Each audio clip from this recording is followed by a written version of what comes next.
names on it? Well, Michaela is not on the list. I just want you to know that. So I'll keep checking around for it. All right, thanks, Mark. Tonight, Murphy Brown, of course, starts its 5th season. And since the beginning, it's been a television success story, winning raves from the critics, more than a dozen Emmys, and millions of loyal fans. Then came the baby, the vice president, and the controversy.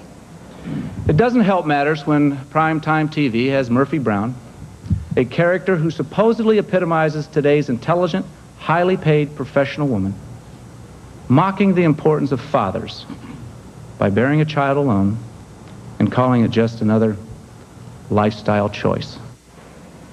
Our entertainment reporter Steve Kameko is here to tell us what we might expect. Good morning. Nice to see you in person. Nice to see you, too. Well, we know Murphy's no longer expecting, and I guess what we might expect is the unexpected. The vice president says he's never seen the show Murphy Brown, but promises to change with tonight's season premiere.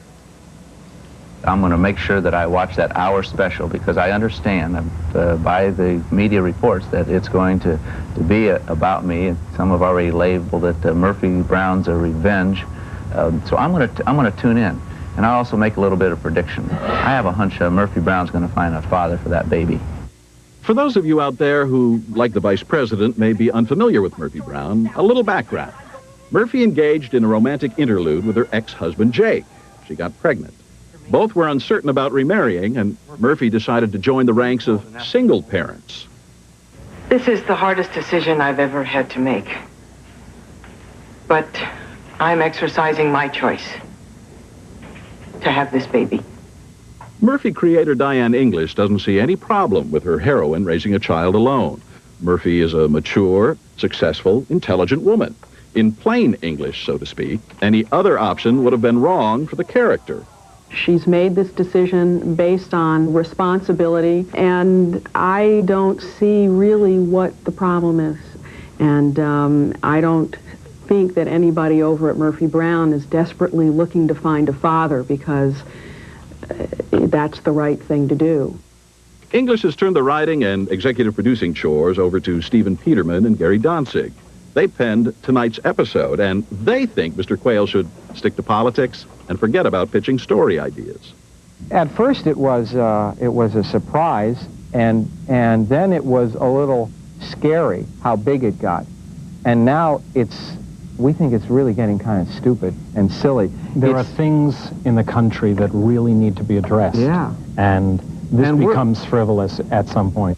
Here you go. As for Candace Bergen, the actress who plays the new mom was mum for a long time.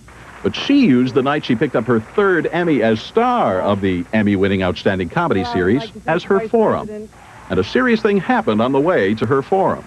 I was already shocked that he was going to plan to run in '96, but the fact that he thinks now that we're going to be writing a sitcom around the speech he gave in San Francisco is, you know, the man is delusional.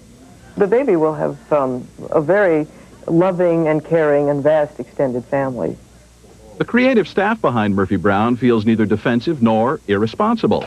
And in his defense, the vice president has said his remarks were misinterpreted. However, the Diane English language needs no interpretation. If we were talking about a teenage girl, or if we were talking about someone who didn't have the means that she has, then I would say there's a problem. But in Murphy's case, I think that if she was willing to bring a child into the world that she wants to parent and love, she's going to do a great job.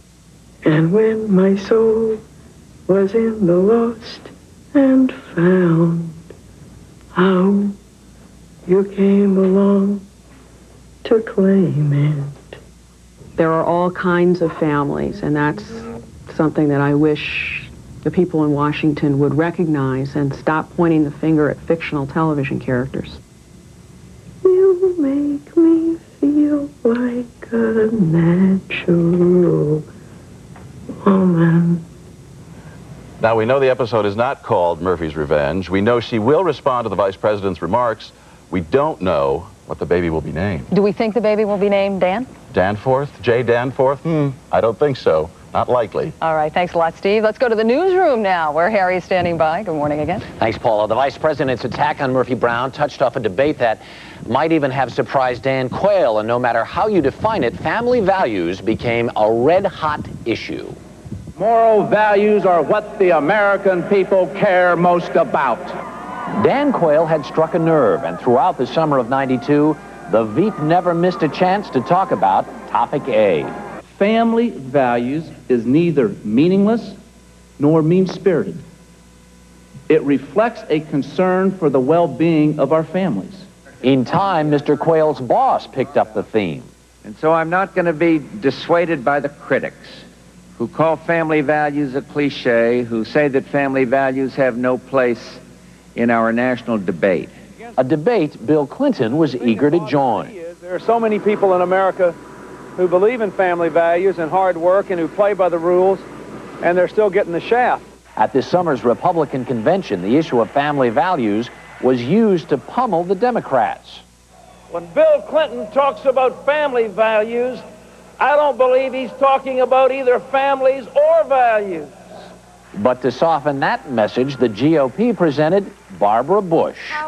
Her topic, the family. The American families, extended families, different families, wonderful families. So with more than a month to go before Election Day, it's safe to assume we've not heard the last on the subject of family values. The Vice President has assured us of that. I am going to continue to talk about traditional values, and I will never, never, never back down. The producers of Murphy Brown say after tonight's season premiere, they're going to let the Quayle controversy rest. We'll see. Paula? We're looking at just about 16 minutes after the hour right now. Coming up next, California presidential politics. We'll be talking with campaign leaders from both sides and home movies like you've never seen before as Joe Regalbuto picks up a camera and shoots behind the scenes of Murphy Brown. Stay tuned.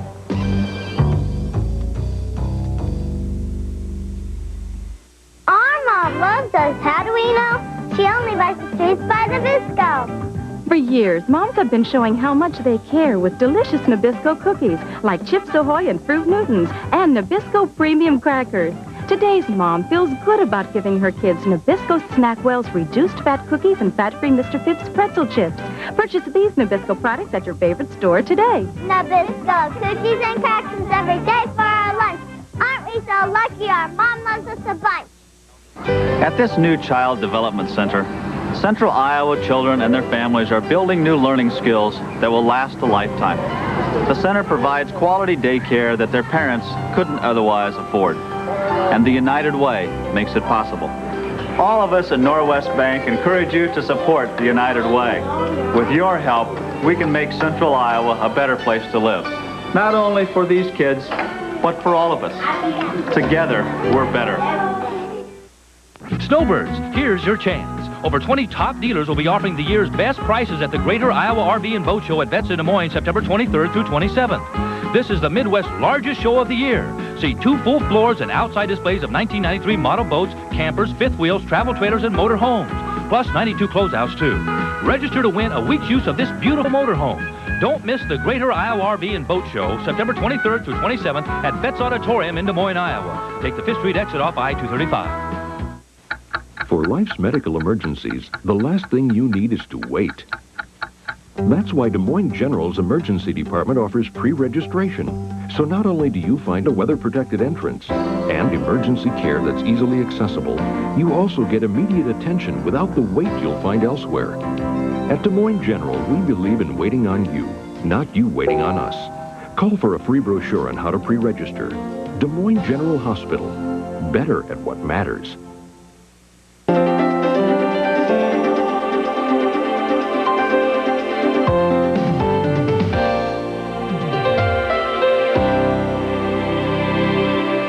It's 18 minutes after the hour. With 20% of the electoral votes needed to pick a president, California is a prime battleground in Campaign 92.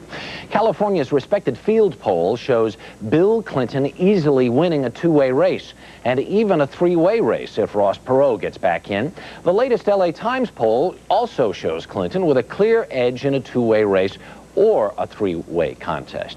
Joining us from Sacramento this morning is the Bush campaign's California manager, Marty Wilson, and from KCBS in Los Angeles, Clinton's California campaign manager, John Emerson. Good morning, gentlemen.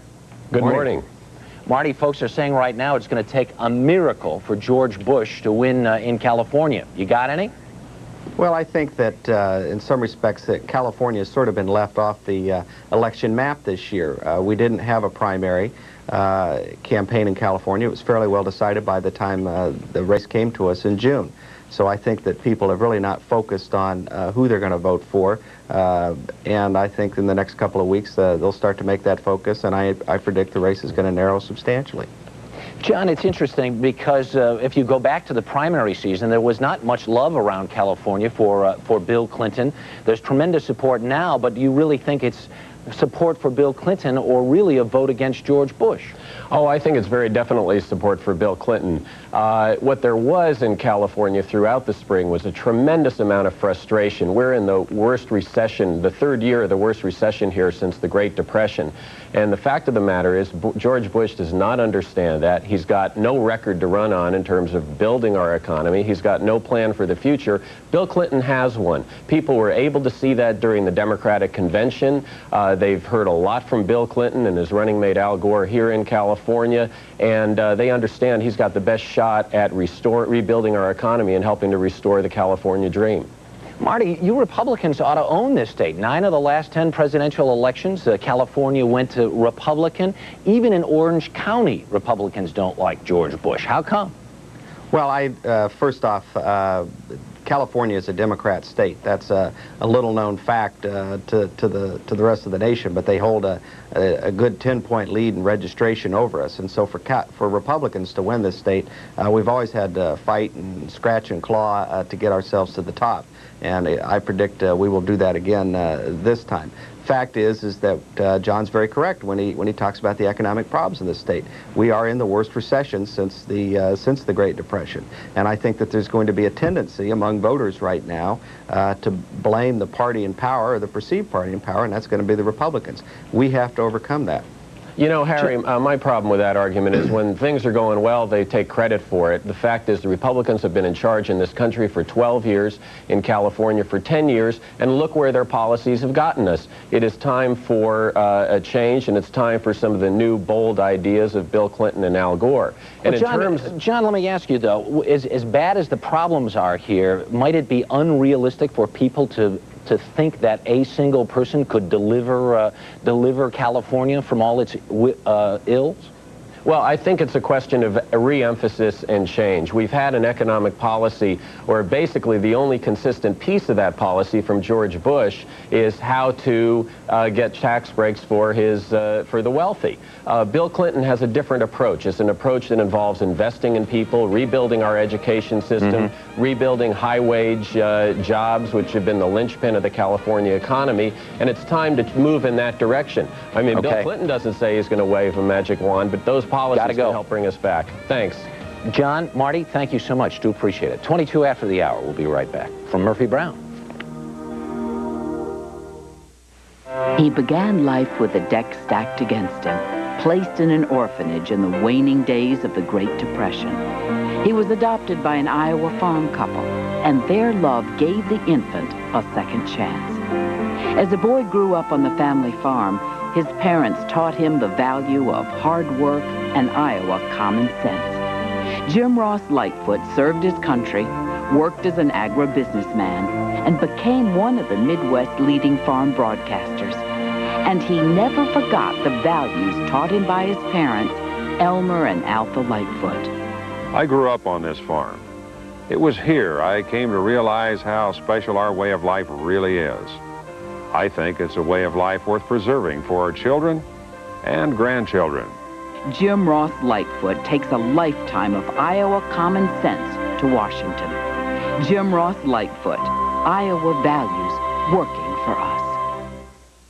Another new car? Why'd you get tired of the old color? No, we get a new car every 2 years. How do you do that? Oh, it's simple. We lease from our Ford dealer.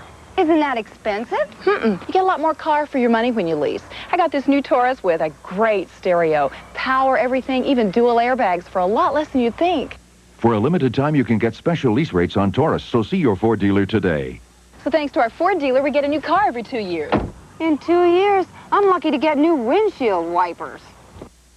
The luxurious feel of top grain leather, buttery smooth, direct from Italy, an investment in quality, and Slumberland makes it affordable. Right now, get this beautifully styled sofa, matching chair and ottoman, plus 2 handcrafted fossil stone tables. All 5 pieces for just $19.98. Simply styled, simply elegant. The leather collection at Slumberland. If you think you can get more for less anywhere else, dream on. This TV8 News Update is brought to you by Beneventi Chevrolet in Granger. And good morning, I'm Liz Meridian with this live news break. We've got a foggy start to the work week, but things will steadily improve. We'll see some drizzle this morning, but partly sunny skies later on today. The rest of the week is also looking pleasant as well. Right now in Des Moines, it's 60 degrees. I'll have the complete forecast in a moment. A water main break earlier today is forcing some streets and intersections to be closed for rush hour traffic. The water main break happened in the 400 block of East Sheridan near Grandview Park. Some of the streets and intersections that are closed include Columbia at Grandview, Boyd and Sheridan, Sailor and Sheridan Streets, Arthur and Sheridan, and Arthur and Oxford. Police say try to avoid that area until the break is fixed. An Indiana woman accused of murdering her children will make her first court appearance today in Council Bluffs. Kimberly Martin of Granger, Indiana, is charged with 2 counts of first-degree murder after the bodies of her 5- and 8-year-old children were found shot to death in the back seat of her car over the weekend. At this morning's bond hearing, the Pottawatomie County attorney says he'll ask for the highest bond possible because he says Martin is an obvious risk to run. The mother of Kimberly Martin says her daughter had been distraught over an impending divorce before the murders. The woman says her daughter feared she might lose her children. She says Martin was driven insane by her husband, but the children's grandfather denies his son pressured Kimberly Martin for custody. A Warren County judge will be asked today to move a Central Iowa murder trial to another venue. Terry Lass from Norwalk is accused of killing her infant son last February. Warren County Attorney Kevin Parker says the defense motion to have her trial moved to another location will be considered during this morning's proceeding. Lass was arrested the day after her son was buried. She initially told police her son was stolen from her car. They later charged her with murder. Her son's body was found in a Warren County ditch. The Des Moines City Council will once again consider whether to close Keogh Way. That at its afternoon meeting today. For months, 2 of the city's largest insurance companies have been fighting over the proposed closing. The American Republic Insurance Company had been behind the ads, criticizing the Principal Financial Group's plans to close Keogh Way for a new office building and plaza. Some of the debate centered around American Republic losing its parking lot. But after meeting with the principal, the controversy has been cleared up, and now American Republic supports the plan. A public hearing is also scheduled at today's 4:30 meeting. Finally, the Iowa Bankers Association opens in Des Moines this morning. One big change in banking that may affect you. It's called the Truth in Savings Act. Bankers at this morning's Des Moines convention will discuss the act, which is designed to give consumers more information on interest rates on their deposits. I'll have the forecast right after this. 60 years ago, just 15 minutes north of Des Moines in Granger, a family tradition was born. Hi, I'm Mike Pace, and I want you to get to know Beneventi Chevrolet. And now is the perfect time to take the short drive to Beneventi's in Granger. Huge year-end rebates on brand new 1992 Geos, S10 Blazers, Luminas, and conversion vans. Save as much as $2,300. Beneventi Chevrolet Geo, Highway 141 in Granger. This is where you buy your Chevy. Kind of a dreary day for the last day of summer. Tomorrow fall begins. It already feels like it. Morning fog and drizzle, but partly sunny later today with a high of 75. Tonight mostly clear and cool with a low of 45 degrees. And for tomorrow, pretty nice forecast. Sunny skies, a high of 65. Things are looking good for the rest of the week. We'll see the sun at least. Sunny skies Wednesday, Thursday, and Friday with highs in the 70s, then getting up to near 80 by Friday. Lows will be in the 40s and then into the 50s by the end of the week. Right now, 60 degrees with drizzle and fog. Winds are calm. Be careful driving into work today. That's my report for this morning. I'm Liz Meridian. Have a good Monday. For up-to-the-minute weather information, day or night, call the TV8 Weather Beacon forecast at 262-71.